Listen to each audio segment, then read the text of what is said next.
Hello to all of our YouTube viewers and welcome to another weekly news roundup.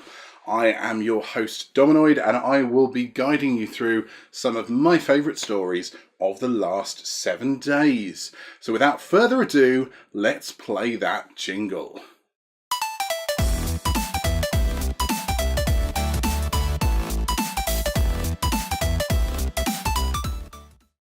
So first of all, there were two big announcements for the heist shooter Payday 2 over the last week, with the game's latest update bringing us a special crossover with the classic Tarantino film Reservoir Dogs.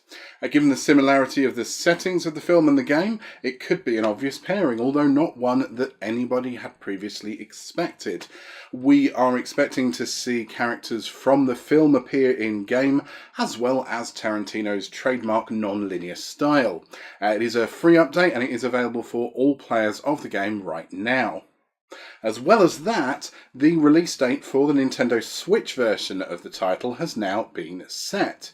It will be coming to Nintendo's hybrid console on the 23rd of February 2018 in the UK and Australia, and then in the Americas on the 27th of February. It'll be available as both a physical cartridge to save on that precious internal memory, as well as a digital download. Now, there are no announcements yet on what content from the game will be coming, but with over 150 updates already released, having been pumped into the title, it's expected that we will see a few extras in the mix. And speaking of the Switch, it could be on course to become Nintendo's fastest selling console. If recently released figures are anything to go by anyway, the console has now sold 10 million units in its first 9 months on sale. Now, to put that in perspective, that is just 3.5 million shy of the Wii U's total sales over its lifetime. Analysts are now expecting the Switch to beat the Wii's first 12 months sales, and given that was the biggest selling console of all time, then that is a pretty big deal.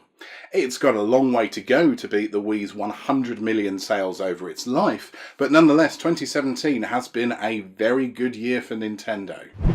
And sticking with Nintendo, there was yet another update last week for Splatoon 2.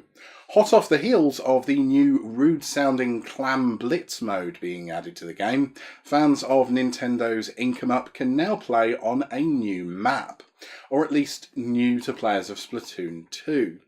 Walleye Warehouse was available in the first game on the Wii U, but it hasn't been available in the sequel until now. It has now been added in all regions, so you can get splatting in the classic map right away. And from things that you can play right now to things that you used to be able to play but then couldn't and now can again, as we talk about Destiny 2.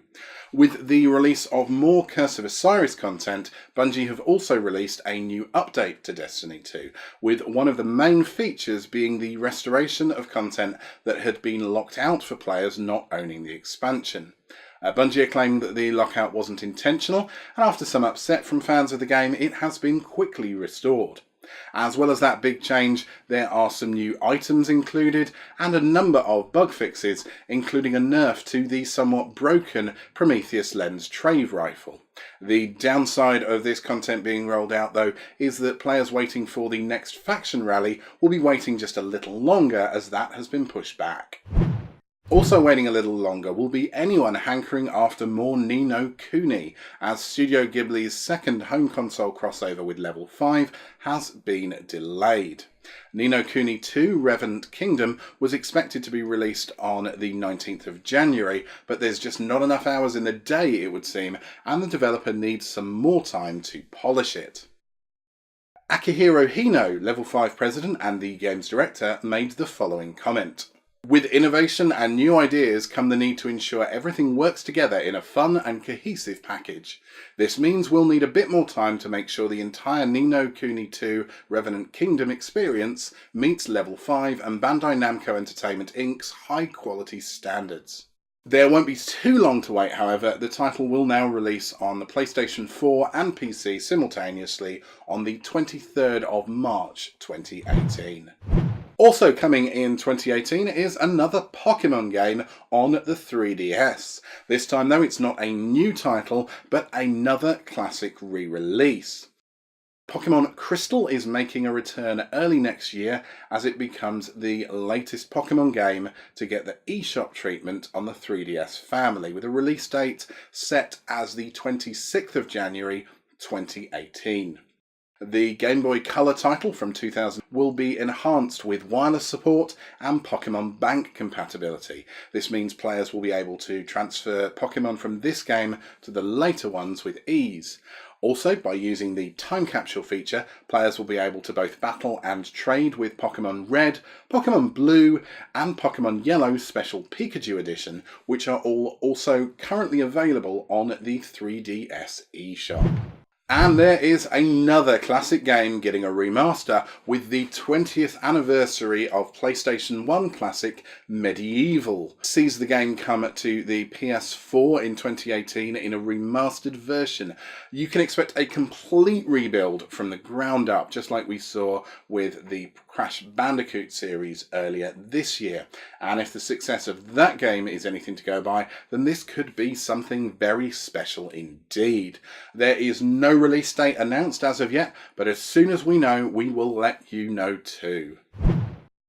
And speaking of HD remakes, the release of Akami HD arrived, with the Japanese title now available on the PC, PS4 and Xbox One.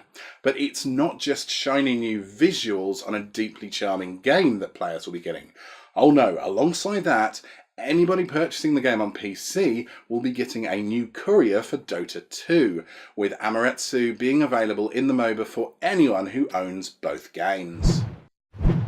And finally, Square Enix have announced that Life is Strange is going mobile. At least it is for iOS users. The episodic narrative-driven game tells the story of Max, a girl who has the power to manipulate time, and the first 3 episodes of the game are available on the Apple Store right now. The conversion is the work of Blackwing Foundation, who have made the game touch-friendly and also social media integrated. There's no word on a release for Android, Windows Mobile or Symbian just yet, but we're hoping for at least one of those 3 to come at some point. So that is it for another week, and in fact for another year, as the festivities mean that the next weekly news roundup will be in 2018.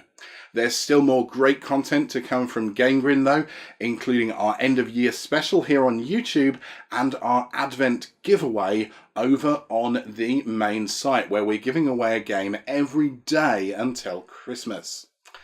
If you want to be one of the first to know about what goes on, then of course you should consider subscribing, and we love to know what you think about our videos, so please do show us your thumbs either up or down to give us an idea, and leave us a comment below on your favourite gaming moments from the last week.